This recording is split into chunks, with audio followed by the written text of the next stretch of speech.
It started almost 2 miles directly behind us over our ridge. The winds that morning were pretty severe. And it was a little fire in a meadow. Now everybody knew the conditions were really bad. And mostly it was in a meadow, few torching trees. And we were doing what firefighters do. You're anchoring it at the head of the fire, coming around it, trying to cut it off. And it got into the trees at the edge of at the other side of the meadow. And it just blew up and the wind hooked it. Yeah. And it shot up that ridge and then it went 5 different ways. Right from that point. Within 5 hours, it grew from 2 acres to more than 3,000 acres, and it continues to grow. Pretty soon we're all going, we need to start evacuating. This is not what we need to be doing. It's not going to help us to have a fire line here when the fire's running that way. So we moved into evacuation mode pretty quickly, and the rest of the day, that's all we did. For the first 24 hours, we were in reactionary mode. That's all we could do. And our goal was to get people safe. And by and large, we did that. That day was very stressful because we had just gone through another fire and possible evacuation, and I was wiped out from that. Because I know I didn't have a lot of time. It wasn't like I was going to start going through the drawers looking for, which shirt I want to bring in. You don't do that. It's like get the documents, get the pictures, and get out. The heat coming up the canyon was unbelievable. I've never felt such intense heat. By the time we got up here, I mean, we were passing cars were flying down, people with horse trailers flying down, up and down the canyon. It was just like a highway. I grabbed my cat carrier and threw my 2 cats in the cat carrier and loaded them in. And my friend said, well, what do you want to get? And I remember standing in my house and just looking around, and I just broke down. I said, I don't know what to get. And we got the reverse 911 call, which said, you have 5 minutes to leave, and it's a mandatory evacuation. Evacuation will be difficult and may become impossible. And I was literally carrying a chainsaw to my truck, and Leslie comes running out of the house. And it was just unreal. I just dropped everything. And we were like robots. We just walked to the cars, got in the cars, and drove away. And then now we were starting a little bit more fighting the fire because now all the people from the area were evacuated. But by that time we were extremely tired, and now we were running really thin on people. A lot of people already had gone because it was late. A lot of the people were asked to do things outside their comfort zone due to how thin the resources were stretched. As you can imagine, communications were overwhelmed. I mean, each one of those subdivisions would have been a huge issue by itself, but to have them all happening at the same time. We went around with the ambulance with the loudspeaker announcing, you need to evacuate now, the fire's in Poudre Park. So a lot of that, the very first hour of evacuation, and then it was just game on firefighting from there. We were pretty much on our own for that first night, which is totally atypical, because everyone was over in Rist Canyon helping them out. When it first came down through Falls Creek, it was ugly. It was a mean, ugly dragon that it pushed through, and there wasn't enough resources in the world that would have saved any of those homes, especially being on a dead-end road with the conditions of the road. It took almost 2.5 hours to drive from one side to the next. So by the time you would try to gather situation awareness of what was happening, it's changed very drastically just due to the time. And when we had the same 100 and some responders on 3,000 acres, the same 100 and some responders were now on 40,000 acres. So everybody was spread very thin, and that's where the decisions got made that, hey, we're not going to go down that road, we're not going to go in these areas, we're not going to do certain things just because we don't have the resources and due to the current burning conditions. At 9:03, I got a phone call from one of the firefighters who's a friend of mine, and he told us that we had lost our home.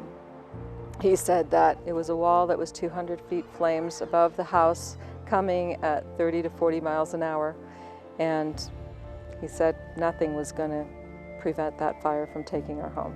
When I was a professional firefighter in California, I was hired to do a job. And so consequently, we'd have a fire, I would respond to the fire, I would put the fire out, and I would inform the folks, unfortunately, that you've lost your home or whatever. And typically that wasn't my job unless it was a single family residence that was on fire. Here in the canyon is different. You know, I have a personal relationship with the people that live here. They're my friends, my neighbors, and to watch their homes burn was very painful for me. You know, you can still see I'm still worked up about it. One other thing that I think was important was the connection between the officials and the community. Those meetings we had at the evacuation center were very personal. They weren't a bunch of people listening to a bunch of officials. They were people interacting on a very personal level. And I think that was useful. So that was led by the sheriff, you know, by those local officials. Having us be the eyes and ears of the community, however that came about, was very important, I think. You're very, very hopeful, and you cling to everything. Like when we would go to the evacuation center for their briefings, I don't think I missed a one. And I would go to them and listen carefully and listen to what the fire was doing. And these poor fire guys, the Poudre chief here in town, the Rist Canyon chief, and as well as Sheriff Smith, these guys are just working day and night. And they even were trying to ask us if they could not have these briefings, but it's all you have to cling to. The briefing is all you have. So, you know, so you needed that. And so we pleaded with them to do that, and they continued to do it, even though it meant 3 or 4 hours for them to leave the mountains, come, talk to us, take questions, and then get back to their post. And in that 3 to 4 hours, you know, much could have happened. So what we ended up doing is after the public meeting, we would break out into breakout groups. Each subdivision would have a separate room. We felt that the community would be good together to know. And then we would have tabular lists right by address. And the ones that were destroyed were not highlighted. The ones that were still standing were the highlighted ones. And then we would just lower the lists and give the community a period of time to celebrate or to cry. And then I would walk in, and if they had further questions, since I had the master lists, explain what would happen. Why was the community of Fort Collins so supportive? I don't know that I can answer that question. Maybe it's just the nature of the people. Maybe it's just sitting there every day and seeing this massive glow next door. I don't know. But I do know that the firefighters responded. The people in the area really came together and were very giving. One of the local volunteer organizations opened up the Mervyn Center and put a crew in there that just accepted donations. We were able to get clothing, shoes, furniture. Some of the stores donated. The restaurants giving, you know, free meals. I mean, that's such a common story.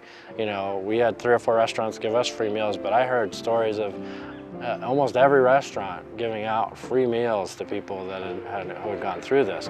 The outpouring of support from the community and other cities, individuals I didn't even know, businesses, the school district. And Red Cross and the Salvation Army, and then the CSU and the Larimer County, all kicking in for all this other recovery stuff, and the Home Depot and Lowe's of the world, and everybody just came together. They came together for us. We threw everything we had at that fire to keep it south of the river.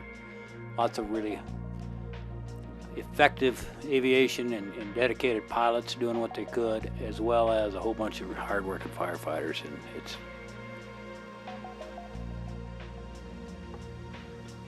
So, but it still got us and got many of your homes. So they had the whole fire to deal with, so they needed to stop it basically behind the big mountains up here, which are east and west white pine, and get a line around it using the Pingree Park Road, which they ultimately did. Had they done the burnouts that we wanted, it would have kicked up the fire behavior and the fire would have gotten to those areas much quicker and much harder, and probably would have made that action impossible. So we understand that, but our buy-in was, let's just keep it on that side of the Pooter. And that's probably really the only real firefighting controversy there is, and that's between us and the people on the other side of the Pooter. So totally understandable, but that's what we believe could have happened, and we're not the only ones. But it didn't, and the reality is we took some other action that kept it as in control as we possibly could, but we still lost a lot. I had been assigned a radio since the chief didn't think after a stem cell transplant I should be out on the line.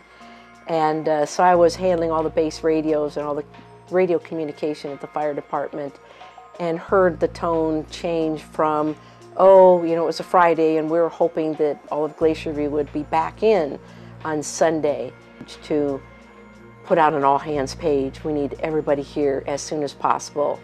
And we joined the rest of the federal teams out there fighting the fire as it jumped across. And went to the movie thinking, okay, I'm gonna go home. And when I get out of the movie, my cell phone just went nuts. And I started listening to my messages, and people were going, boy, if you're a praying person, now's the time to do it. Things are really stepping up. And by the time we got back to these kids' parents' house, my house was burning on the news. And it was like, oh, what is this? It's something that you can't even imagine what it does to you. And, you know, what it did to my wife, you know, Marilyn, it was really hard on her. You know, we struggled and you know, because you're in a daze, you know, you few clothes that you got out, I mean, you everything. And you start thinking about everything, and you know, I picture things that you wonder at what point they started to burn. And I drove up the driveway, and you can't see until you make a curve and come around, and then you're looking right up this draw, this gully, and the house was right in the middle. And as soon as I turned the corner and looked, I could just see it smoldering, you know, and that was it. And so I drove up, and you know, I parked and I got out. It was still high. I mean, there's still flames. Some things. The steel roof was all crumpled and down in the ground, and everything. The greenhouse was gone. The shop was gone, and just the metal roofing material and piles of debris. You know, all the contents and everything. Everything was gone. I tend to be a questioner, like, why do these things happen, and what is this about? Is there a deeper meaning? And right over here, kind of right behind me, is I had a rock garden. And in my rock garden, I had a teak Kuan Yin. And Kuan Yin is a goddess of compassion and mercy, and she's very much a part of my spiritual journey. And when I drive up in the driveway, she's still here. House is gone, garage is gone, nothing. You know, trees are gone, and there she's standing. And immediately to me, I was like, going, okay, it's gonna be okay. Then we got contacted by a group that was helping people with the recovery side of things, and you want to tell them about it? They basically said that they were part of Samaritan's Purse, and that they had volunteers from other areas of Colorado that they would like to come up and help us with cleanup. And primarily, at that point, you're looking at going, well, what can you do? It's just a mess. And so we said, okay. They showed up. There were probably 15 to 20 of them that morning. And they kept saying, this is such a blessing to be able to help you. And we're like, oh no, you're the ones blessing us. And they were like, no, because we really want to be able to help you in this way. And it was a huge experience. And they sifted through as much as they could in the whole foundation area, finding pieces of things. Everything that was up here burned, yeah. Was it a tough decision to decide to rebuild, or was that?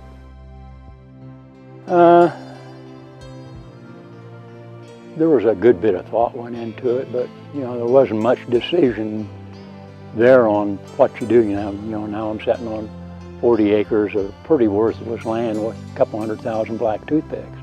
I don't know a person up there that didn't lose something. Everybody lost something. Dealing with the insurance company has probably been the most difficult thing for a good many of us. The hard part mentally of this whole thing was not losing the house per se, or losing clothes, or losing ski equipment or outdoor gear. It wasn't losing it. It was sitting down 6 months later and remembering what I lost and then writing it down. And in the beginning, I could only do this like 15 minutes at a time, and then my mind would just go, it was too hard, it was too hard. It's not just listing them, you got to list where you got them, the date you bought them, how much you paid for them, and replacement cost. I found out all this and it made me mad, you know, because, you know, we've been paying our premiums to our insurance company for years and years. And so I sat down and I emailed a letter to the governor, the insurance commissioner, state representatives, and state senators. And, you know,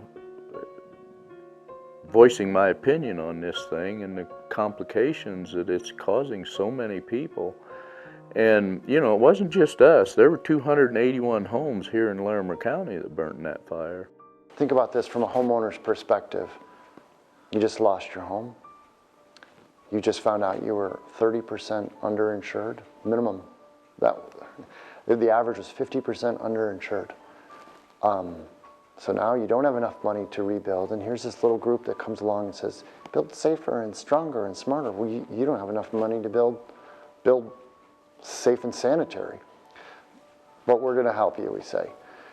And then you get some plans and you come to this meeting and you've got 50 professionals that are taking apart your building plans and they're writing notes on it and suggestions so you can build better. It all happened because of Larry, my contractor. He had heard from mutual friends that the house was gone. And he called me and said, I'm there for you. He got all kinds of other people that I know that are in the construction range, and then the important Northern Colorado Rebuilding Network. What they were able to provide was tremendous because there were architects and structural engineers and people who could look at these plans and say, yeah, that looks pretty good, and maybe you want to rethink this, and have you thought about that, and what about this? And so then we'd go back and change things and fix things again, and then he'd bring it to another meeting and get all of that marvelous input. And then I discovered way late in the game, Northern Colorado Rebuild and long-term recovery and everything else, you know, and was lucky enough to get assistance from them. And it's all just more or less played out since then. There were a couple different types of volunteer efforts. Some were more general, that the word would go out that, okay, somebody needed help doing something and needed a lot of manpower. And then there were some other instances where individuals really needed help from beginning to end and kind of became pet projects of the group and were ongoing efforts. Okay, here we go. Once, twice, thrice. 1, 2, 3, go! 1, 2, 3.